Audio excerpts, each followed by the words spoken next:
Hi there, thanks for tuning in.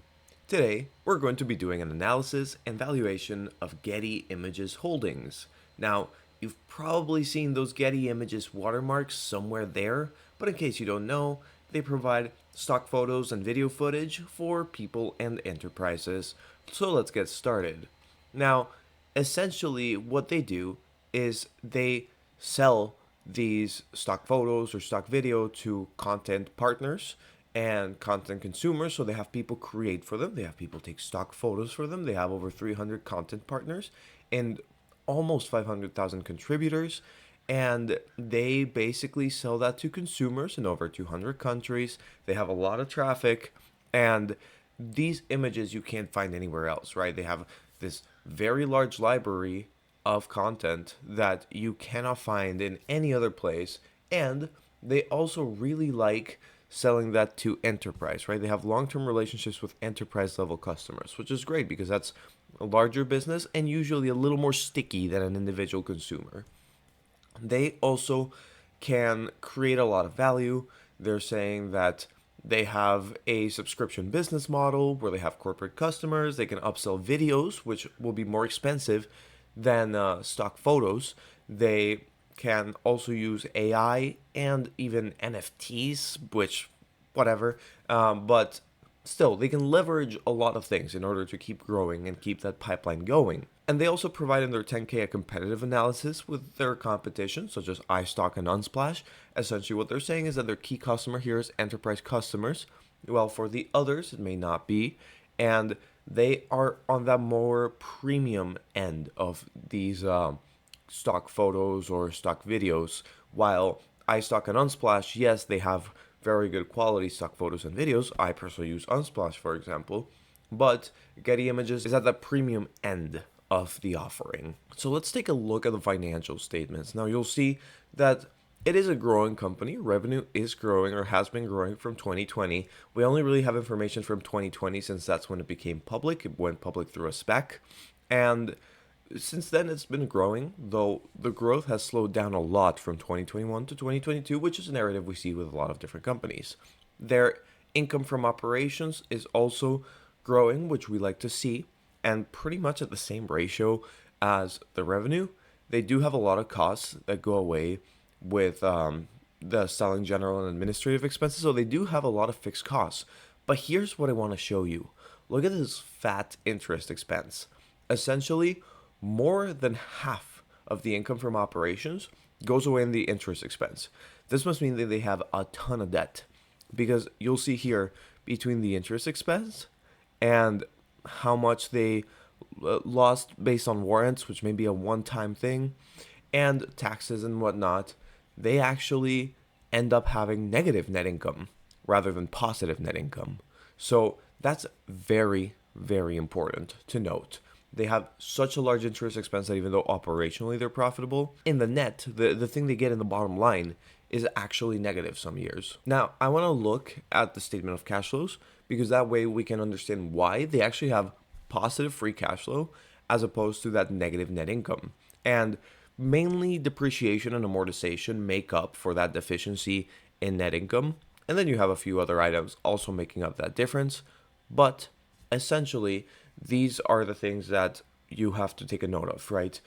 It may have free cash flow like Getty Images does, and actually their capital expenditures are much, much lower than their free cash flow. So they're actually free cash flow positive and with a decently comfortable margin. However, we will see soon that this doesn't mean that they're as flexible as they can be. So let's talk about their debt situation. They have basically $1.5 billion of long-term debt, right? And let's compare that to the revenue real quick. Their revenue is less than $1 billion. So they have a whole lot of debt, a gigantic chunk of debt, especially relative to both revenue and free cash flow, right? So this is something that has to be noted. And some of these notes are at a pretty high interest rate. Some of them are at a lower one. But the thing is, as long as they have this debt, they're going to be less flexible as a company, right? All of a sudden, a lot of the cash you have left over at the end of the year is not actually going to be utilized to buy back shares, to give a dividend, for example, or simply to grow, right? To reinvest into the business and grow.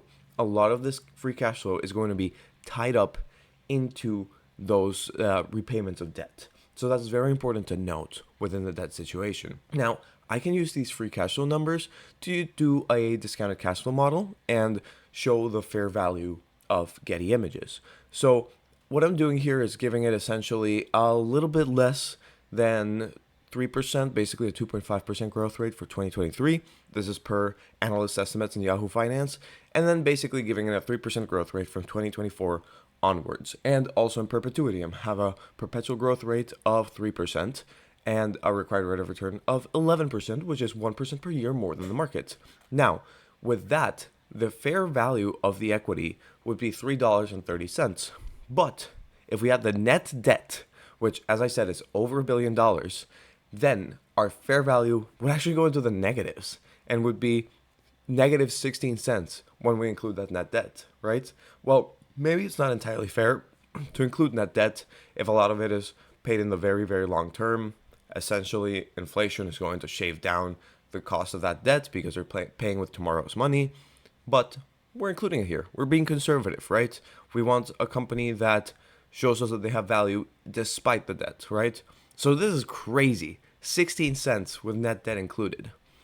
And if you'll see, Getty Images is actually above even the value I got as a calculation pre-debt, right? I got $3.30. They're $4.84 right now.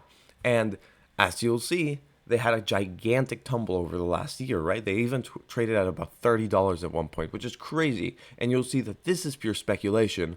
And now that they're here, it's a little more towards reality. Though maybe even here where they trade at 3.5, that's the closest they've ever gotten to this fair value that I personally got. Now, when I see Getty Images, I see a collection of risks. AI may help Getty Images as much as it can potentially take market share away. With this whole generative AI that can create any images you imagine, well, imagine now that I can say, generate me a stock photo video of a child playing in a playground, right? Well, all of a sudden, AI is going to give me that, and maybe I don't need to subscribe to Getty Images anymore if that AI, if the best AI is provided by someone else. So Getty Images is actually facing a lot of risks with generative AI. And although if they're the first mover, they'll do really good. If they're not, they're going to pay for it, for sure. The massive amount of debt and interest payments also keeps Getty tied down and less flexible. Again, right now they're diluting shares. I don't think that's going to change anytime soon because they need to pay down that debt first. The share dilution will erode the value of your shares over time. That is a given. And this collection of issues makes Getty Images way too risky and way too overvalued. So here's what I'll tell you. Some stocks are cheap for a reason. It's easy to look at Getty Images, see that it's tumbled a lot in the last year, and say, this may be an opportunity, or the stock is too cheap. Well, with this triple threat that it's facing between AI, share dilution, and also just not growing at these massive rates that it used to grow, and the debt, it seems that Getty Images is justifiably cheap, and it probably will be even cheaper in the future, if I'm completely honest. So, with that said, I hope you learned something in this video. If you have any questions, please comment them down below, and if there's any stock you want me to look at, comment it down below as well.